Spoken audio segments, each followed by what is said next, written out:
picture the advice. Every finance guru, every blog, every well-meaning relative says the exact same sentence before you are allowed to do anything else with your money.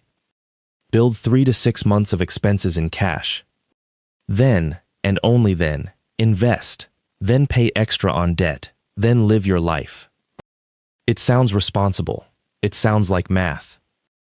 It is also, and I want to be precise here, a number nobody can actually point to a real study for.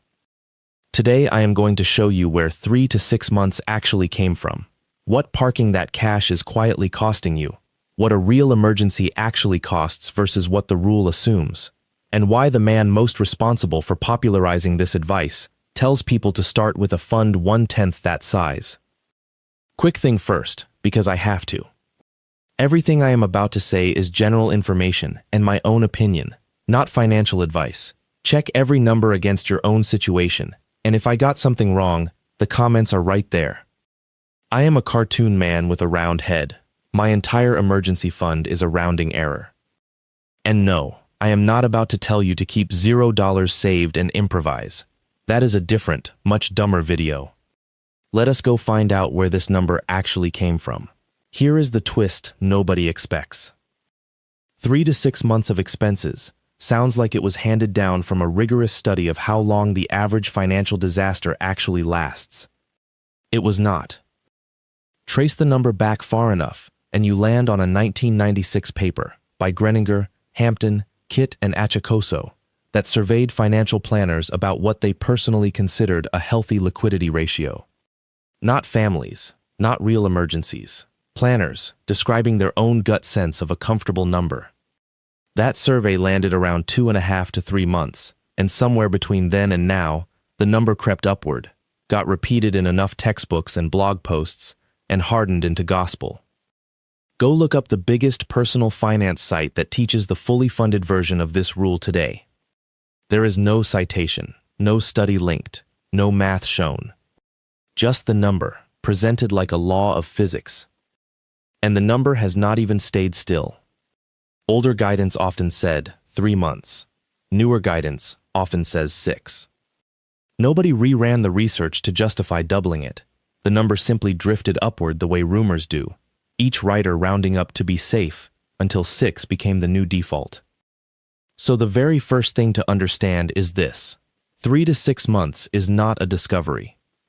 It is a decades-old consensus of opinions, quietly rebranded as science. Okay, but even if the number is a hand-me-down, surely keeping the cash is still the safe move?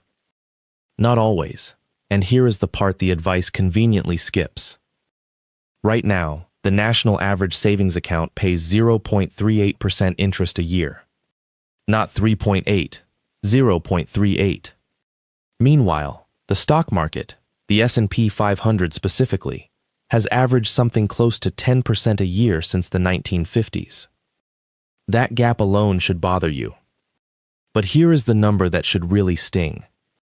If you are sitting on a safe cash pile while also carrying a balance on a credit card, that card is charging you, on average, 21% interest. Read that back. Your emergency fund is earning 0.38%, while, a few feet away in your wallet, a completely different pile of your own math is losing 21% a year. That is not caution. That is quietly paying a bank 20% a year for the privilege of also lending them your own money for free. Put real dollars on it. A $15,000 textbook fund earns you about $57 a year sitting in savings.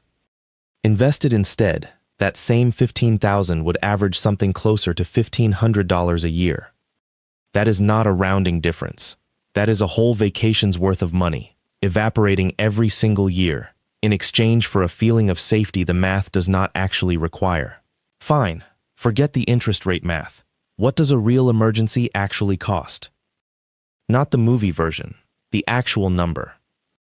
Pew Charitable Trusts looked at what a typical household's biggest financial shock of the year actually costs and landed on a median of about $2,000. $2,000. Not $15,000, not $30,000. And it gets more uncomfortable. A 2026 Bankrate survey found only 47% of Americans could cover even a $1,000 surprise expense straight out of savings. The Federal Reserve found 63% could cover a $400 expense with cash on hand. So compare the two numbers side by side.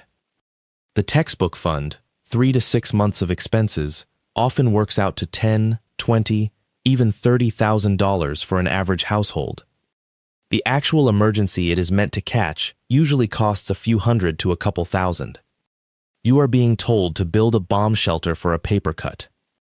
I am contractually required to do this part, so, new myth, every week, right here. That is the whole pitch. Back to it. There is a second thing the fear-mongering skips. Most people are not actually starting from zero. Look at that same $400 expense data more closely. 63% pay it in cash. 15% put it on a credit card and pay it off over time. 10% borrow from a friend or family member. Only 13% say they genuinely could not cover it at all. And that is before counting the backstops nobody puts in the emergency fund spreadsheet. About 13% of people with a 401k already have an outstanding loan against it, meaning that money is sitting right there, already accessible. Lose your job entirely, and unemployment insurance pays an average of $486 a week, for around 15 weeks on average. That is real, if imperfect, coverage most people already have, without setting aside a single extra dollar. None of this means never save anything. It means the doom scenario used to sell you the giant number quietly ignores every safety net you are already standing on. Stack cash, credit, family, a retirement loan, and unemployment pay together, and the honest, genuinely uncovered slice of the population is a lot smaller than the 13% who could not handle $400 alone, because most of them still have at least one of those other layers left to fall back on. Now, here is where I have to be fair, because this is not one of those myths that is simply a lie. The Consumer Financial Protection Bureau looked at real households and found something genuinely true. People with more emergency savings carry meaningfully less debt delinquency. Having a buffer really does correlate with financial stability. That part checks out. But listen to how a financial psychologist actually describes the 3 to 6 month figure itself. Financial planner Hamid Salihi puts it bluntly. The guideline is, quote, a convention planners have repeated since the 1980s, with no scientific basis for that specific number. An emergency fund, he argues, is not a math problem. It is a nervous system problem. Its real job is making your brain feel calm enough to make good decisions, not hitting one optimized dollar figure. And here is the detail that should end the debate. The very framework most responsible for popularizing the full 3 to 6 month version of this advice does not actually tell people to save that much first. Its own first step is a starter fund of exactly $1,000. 1/10 of the required amount, saved before anything else, with the giant fund only arriving several steps later. Even the framework that sells the big number agrees you do not need it on day one. So let us put the whole story back together. 3 to 6 months of expenses was never a discovery. It is a 1996 survey of planners' opinions that hardened into folklore, with no citation to be found on the very websites that repeat it. Meanwhile, that cash earns 0.38%, while credit card debt sitting a few feet away costs 21%, often a straightforwardly bad trade. Real emergencies typically cost a couple $1,000s, not the $10,000 to $30,000 the textbook fund assumes, and most people already have layered backstops: cash, credit, family, retirement loans, unemployment insurance, covering more of the gap than the fear-based pitch admits. And even the number's biggest promoter starts people at $1,000, not the full amount. Here is the honest reframe, and it is the liberating part. A small buffer, enough to cover an actual typical shock, somewhere around $1,000 to $2,000, is genuinely worth having. The giant 3 to 6 month fortress beyond that is not required science. It is a comfort blanket, optional, worth building only after the higher interest debt is handled and the math stops screaming at you. That is not reckless. That is just reading the actual numbers instead of the folklore. Everything everyone believes, fact-checked every week. Subscribe if that sounds like your kind of trouble. Either way, thanks for being someone who actually checks. This was wrong all along. Go build the buffer you actually need.